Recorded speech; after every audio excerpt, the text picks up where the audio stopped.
엄마, 이게 무슨 일이에요? 왜 우리 집 비밀번호가 안 맞는 거예요? 목소리가 격앙되어 있었지만 전 최대한 차분하게 대답했어요. 지수가 이제 엄마랑 남처럼 살자며? 그래서 엄마도 그렇게 하기로 했어. 엄마, 지금 장난하시는 거예요? 장난? 네 눈엔 내가 지금 장난치는 걸로 보이니? 아니야. 너희가 한 말대로 하는 거야. 엄마, 빨리 비밀번호 알려주세요. 추워서 죽겠단 말이에요. 왜? 내 집인 것처럼 들어가려고?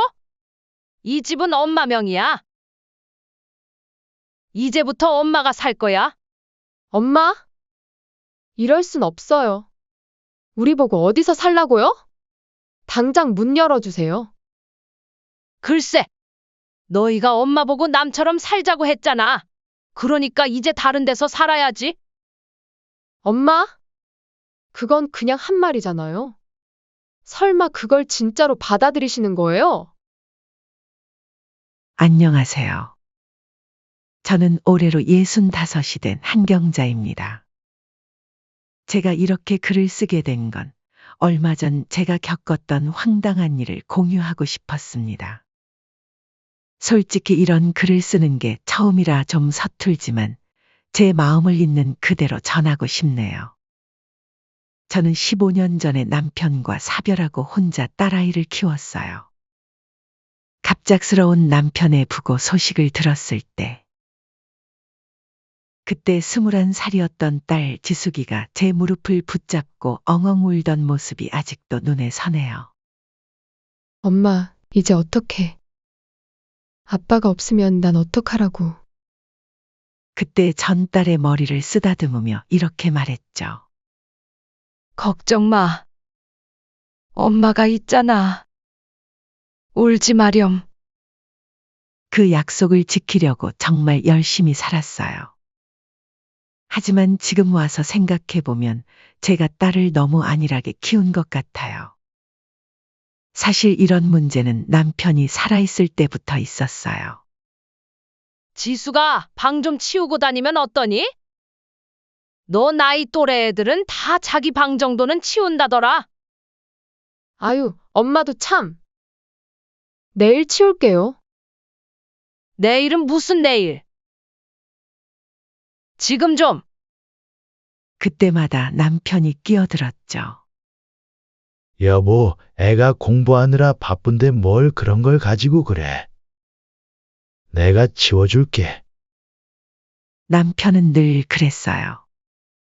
제가 지수가 이러면 안 돼.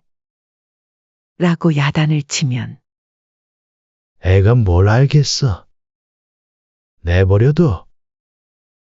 라며 늘 딸의 편을 들었죠. 그럴 때마다 전 남편에게 말했어요. 여보, 이러다가 나중에 어른 되면 큰일 나요. 지금부터 바로 잡아야. 에이, 우리 공주가 뭐가 걱정이야. 내가 다 책임질게. 그렇게 철없이 자란 지숙이는 대학 때도 제가 도시락을 싸다 날랐어요. 어느 날은 친구 어머님을 만났는데 그분이 깜짝 놀라더군요. 경자 씨, 아직도 도시락을 싸요? 우리 애는 알바해서 용돈이랑 등록금 보태겠다고 하던데. 아, 네. 우리 애는 공부에 전념하라고. 사실 그때 마음이 좀 찔끔했어요. 다른 친구들은 다 알바를 하면서 등록금이라도 보태겠다고 했는데 우리 딸은 달랐거든요. 하지만 하나밖에 없는 우리 딸 조금이라도 더 잘 되라고 하는 일이니 괜찮았어요. 그렇게 말하고 나면 새벽부터 일어나 반찬 가게에서 일하고 저녁엔 편의점 알바까지 뛰면서 딸의 등록금을 마련했어요. 허리가 아파서 잠 못 이룰 때도 많았지만 내 딸이니까 하면서 참았죠. 결혼 전까지만 해도 결혼하면 달라지겠지라는 희망이 있었어요. 처음 사위를 본 날 그 애가 수줍게 웃으면서 절 보던 모습이 좋아 보였거든요. 어머님, 제가 지숙이 잘 챙기고 보살피면서 살게요. 걱정 마세요. 그 말을 들었을 때는 이제 우리 딸도 제 삶을 살 수 있겠구나 싶었어요. 하지만 결혼 후에도 지숙이는 변하지 않았어요. 오히려 더 심해졌다고 해야 할까요? 엄마, 우리 집에 와서 청소 좀 해주세요. 엄마가 해주는 게 제일 깨끗하단 말이야. 지수가 엄마도 이제 나이가 있잖니? 에이, 엄마 아직 젊으시잖아요. 그리고 손주도 봐주셔야 하고. 주말마다 이런 전화가 왔어요. 처음엔 딸의 집을 도와주는 게 당연하다고 생각했어요. 내 손주를 키우는 집이니까 하면서요. 사위 정제도 처음엔 그저 수줍은 청년인 줄 알았어요. 하지만 시간이 지날수록 그의 진면목이 드러났죠. 제가 음식을 준비하고 있으면 거실 소파에 누워서 휴대폰만 만지작거리다가 이렇게 말하는 게 다반사였어요. 장모님, 물 한 잔만 가져다 주세요. 김서방, 물 정도는 직접 뜨지? 아이고, 장모님 바로 앞에 계시니까 오실 때 가져다 주세요. 첫 술에 배부를 수는 없다고 처음엔 그러려니 했죠. 하지만 점점 더 심해졌어요. 마음은 알겠지만 말을 너무 툭툭 던지더라고요. 어느 날은 제가 청소를 하고 있는데 이런 말을 하더군요. 장모님, 우리 집 청소하시는 걸 보니까 정말 전문 청소부 같으세요. 매일 청소해 주시면 좋겠어요. 특히 기억에 남는 건 지난 추석 때예요. 제가 아침부터 와서 명절 음식을 준비하고 있는데 사위는 계속 휴대폰만 보고 있더니 이렇게 말하는 거예요. 장모님, 이번엔 조금 싱거운데요? 다음번엔 간 좀 맞춰주세요. 순간 울컥했지만 명절이라 참았어요. 참.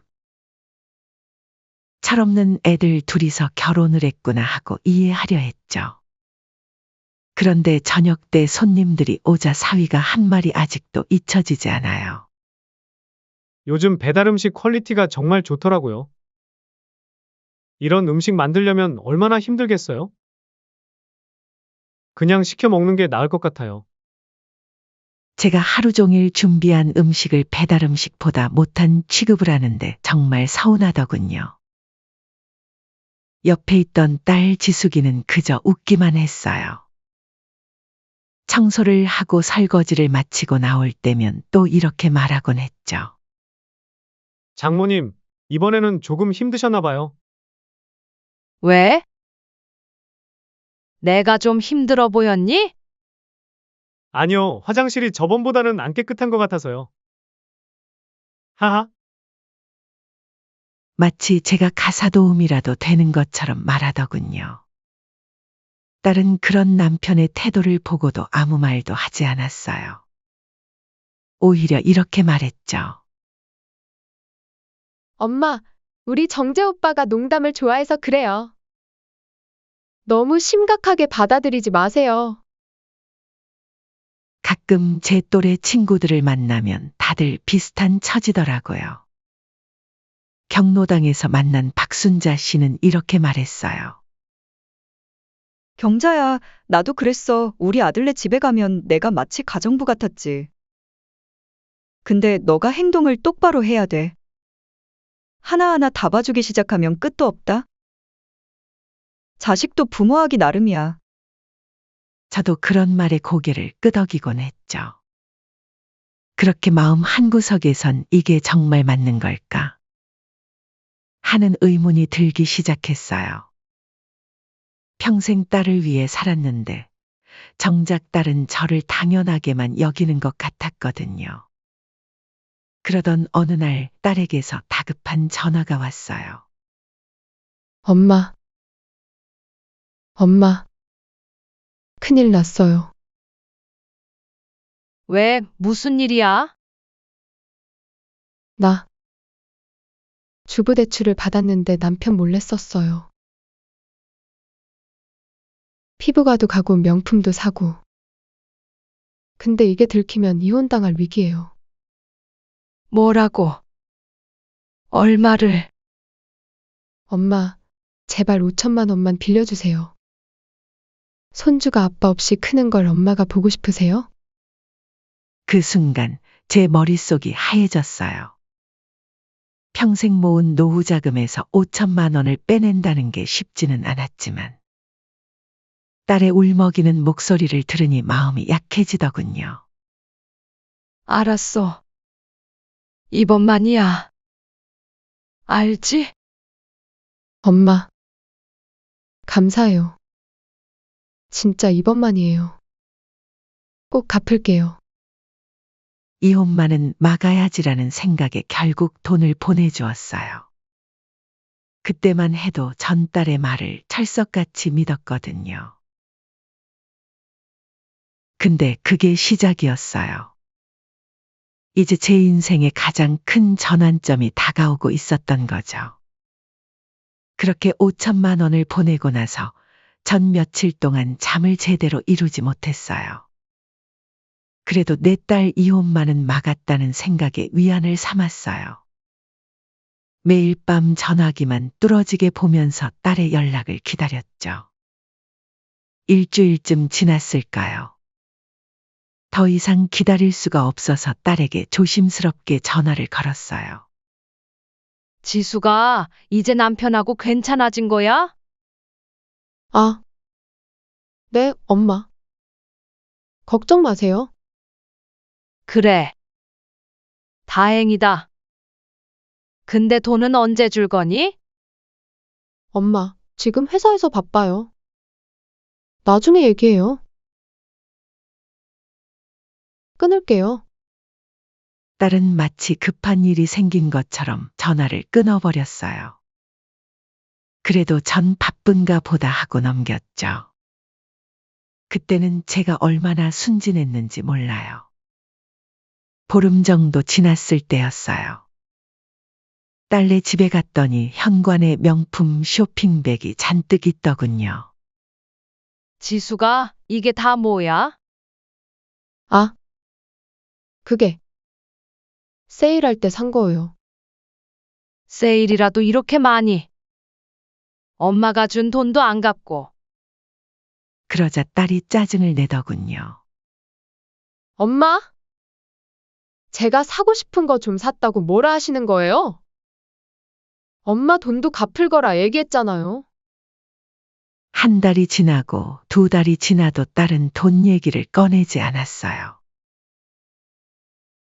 오히려 제가 돈 얘기를 꺼내면 이런 식으로 나오더군요. 엄마, 또 돈 얘기해요? 진짜 속상해요. 엄마가 그깟 돈 때문에 이렇게 딸을 몰아세우시는 거예요? 지수가 그깟 돈이라니. 맞아요. 저는 돈 때문에 그러는 게 아니에요. 돈보다도 하나밖에 없는 자식이 이렇게 행동하고 말하는 것이 서운한 거였죠. 아유, 엄마도 참. 딸 도와주는 게 그렇게 아까워요? 나중에 갚을게요. 나중에. 계속 이러시면 정말 질려요, 엄마. 그러더니 점점 더 심해졌어요. 제가 청소하러 가려고 해도 이상한 핑계를 대면서 못 오게 하고 하루는 사위가 이런 말을 하더군요. 장모님, 이제 우리 집에 그만 오세요. 지숙이도 불편해하네요. 지숙이가 그렇게 얘기했어? 네, 장모님이 자꾸 돈 얘기하시니까 스트레스 받는데요. 김서방, 도대체 무슨 말이야? 돈이라니? 알고 있었어? 네? 무슨 말씀이신지? 지숙이가 이혼당할 위기라고. 그래서 내가 아, 장모님. 그게, 하하, 사위의 웃음소리가 귓가에 날카롭게 꽂혔어요. 장모님, 솔직히 말씀드릴게요. 저희 둘이 사실 알고 있었어요. 지숙이가 쇼핑하고 싶어 해서. 뭐라고? 에이, 장모님이 워낙 넉넉하시잖아요? 좀 도와주시면 안 되는 거였나요? 어차피 나중엔 다 장모님 거 아니에요? 그 순간 전화기를 던져버리고 싶었어요. 어떻게 이럴 수가. 사위는 이 상황의 심각성을 전혀 모르고 있더라고요. 마치 장난식으로만 넘기려는 눈치였죠. 그날 밤 마지막으로 딸에게 전화를 걸었어요. 지수가 네, 엄마. 왜요? 엄마한테 거짓말했구나. 잠시 침묵이 흐르더니 딸이 짜증 섞인 목소리로 말했어요. 에휴. 정재 오빠가 다 말했죠. 그래요, 맞아요. 제가 거짓말했어요. 근데 왜요? 엄마 돈으로 제가 좀 쇼핑했다고 이렇게 따지실 일이에요? 지수가 그게 중요한 게 아니라 아니, 그럼 뭐가 중요한데요? 엄마가 돈 좀 빌려줬다고 이렇게 닥달하시는 게 말이 돼요? 난 엄마 딸이잖아요. 딸한테 그깟 돈 좀 빌려준 게 뭐가 그렇게 큰일이에요? 숨이 턱 막히더군요. 지수가 엄마가 그동안 너한테 뭐가 그렇게 부족했니? 내가 돈 때문에 그러는 줄 아니? 아유, 엄마도 참. 이제 저한테 잔소리하지 마세요. 귀찮아요. 이제부터는 그냥 남처럼 살아요. 전화도 하지 마세요. 남처럼 살자. 그 말이 제 귓가에 계속 맴돌더군요. 전화를 끊고 한참을 울었어요. 집안 가득 걸린 딸의 사진들을 하나하나 바라보았죠. 돌잔치 때 찍은 사진, 초등학교 입학식 때 찍은 사진, 대학 졸업식 때 찍은 사진. 그 모든 순간들이 이제는 가시처럼 가슴을 찌르더군요. 이제는 더 이상 딸을 위해 살지 말고 나를 위해 살아야겠다라는 생각이 들더군요. 이제는 나를 위해 살아야겠다. 그렇게 결심을 했어요. 하지만 이게 끝이 아니었죠. 제 인생에서 가장 통쾌한 순간이 곧 찾아올 줄은 그때는 몰랐답니다. 그날 밤 저는 오랜만에 서재에 들어갔어요. 남편이 살아있을 때 둘이 같이 집을 장만하고 서류를 정리해 두었던 곳이죠. 방 안에는 먼지가 쌓여 있었어요.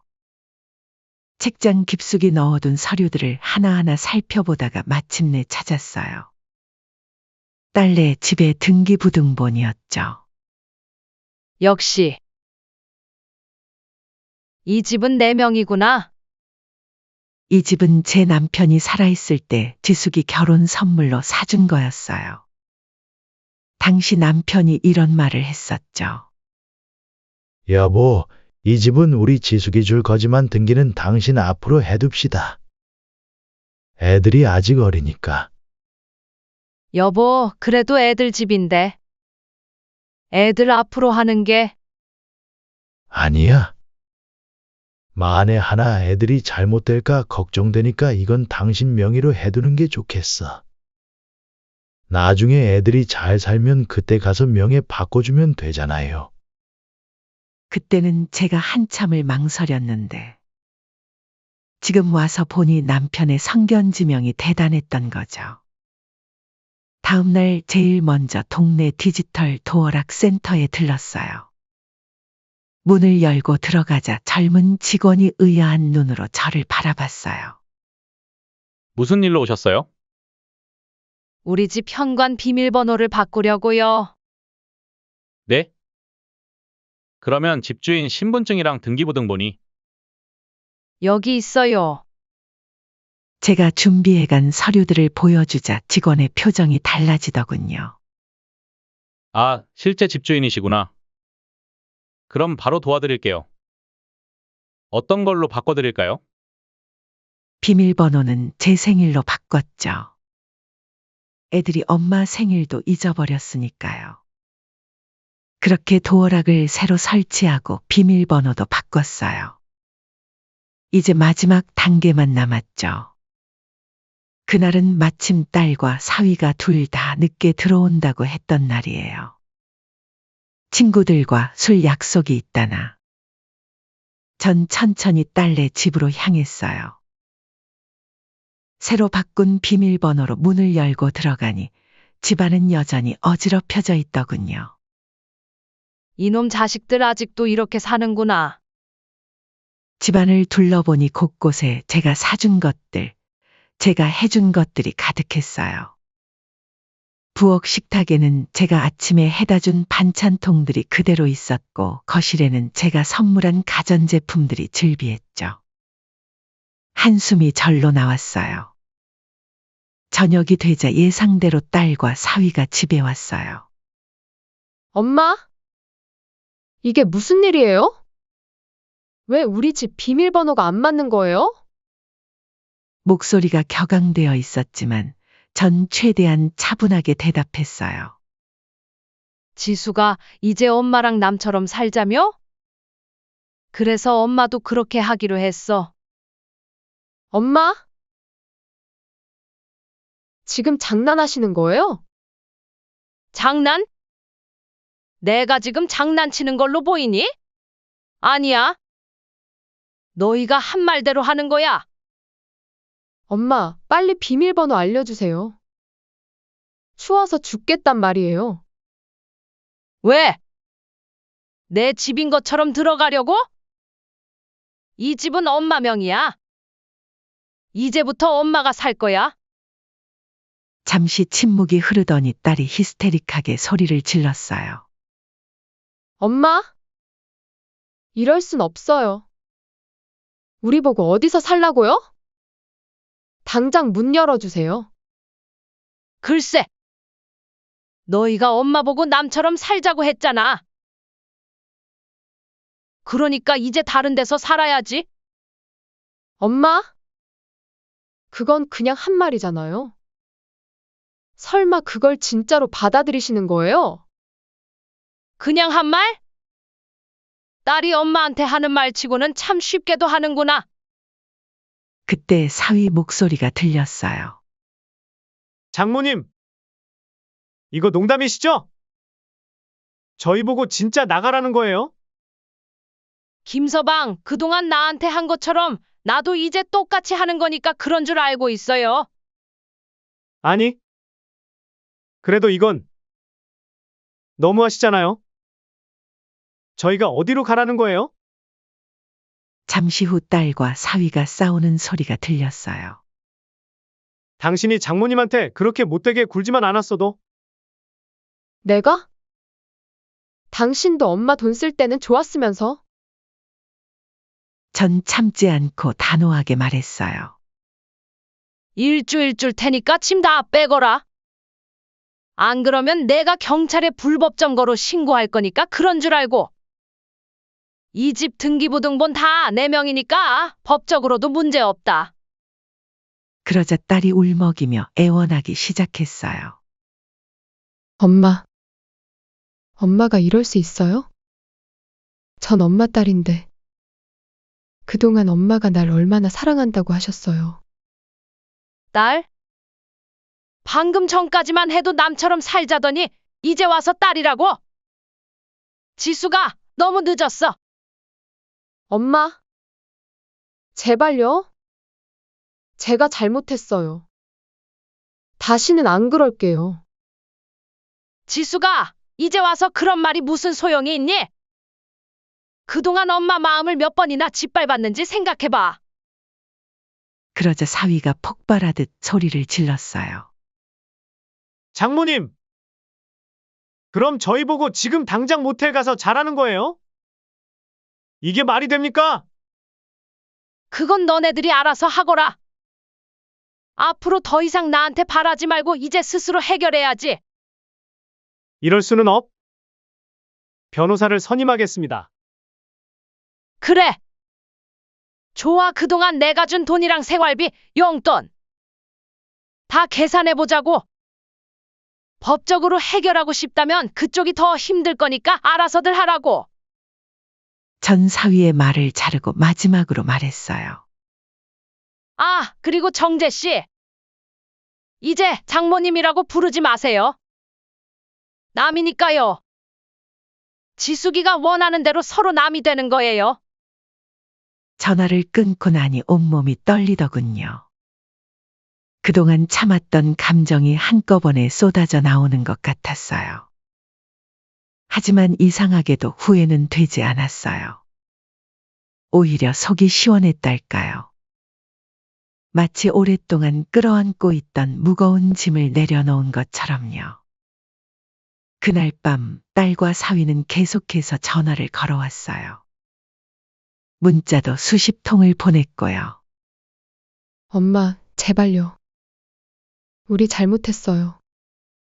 장모님, 다시 한 번만 기회를. 정말 죄송합니다. 엄마, 앞으로 우리 어디서 자요? 제발 한 번만 봐주세요. 엄마, 진짜 이러실 거예요? 전 엄마 딸인데. 악어의 눈물이구나? 문자를 읽을 때마다 마음이 흔들리기도 했어요. 하지만 전 더 이상 그들의 말에 넘어가지 않기로 했죠. 대신 거실에 앉아 차를 마시면서 창밖을 바라보았어요. 문득 이런 생각이 들더군요. 아, 이 집에서 이렇게 여유롭게 차를 마시면서 야경을 본 건 처음이네. 그동안 난 뭘 했던 걸까? 다음 날부터 딸과 사위는 매일같이 집 앞에서 서성거렸어요. 출근하기 전에도 퇴근하고 나서도. 심지어 주말에는 하루 종일 밖에서 기다리기도 했죠. 하지만 전 절대 문을 열어주지 않았어요. 일주일째 되는 날 딸이 마지막 카드를 꺼내 들었어요. 엄마, 저 이제 정말 반성했어요. 제가 너무 못된 딸이었죠. 용서해 주세요. 예전 같았으면 이런 말에 금방 마음이 약해졌겠지만 이제는 달랐어요. 지수가 이제라도 제대로 된 어른이 되는 법을 배우렴. 엄마는 이제 옆집 아주머니처럼 그저 동네 어르신으로 살 테니까. 결국 딸과 사위는 포기하고 짐을 빼기 시작했어요. 이삿짐 차가 오고 그동안 사모은 명품 가방들과 옷들을 하나둘 실어 나르는 걸 창문 너머로 지켜보았죠. 그리고 마침내 집이 완전히 비었을 때 전 처음으로 현관문을 열고 나갔어요. 딸과 사위는 이삿짐 차 앞에 서서 제가 나오기만을 기다리고 있었어요. 엄마, 장모님, 두 사람 다 많이 초췌해 보였어요. 하지만 전 마음을 다잡았죠. 그렇게 발걸음을 옮기는데 등 뒤에서 딸의 흐느끼는 소리가 들렸어요.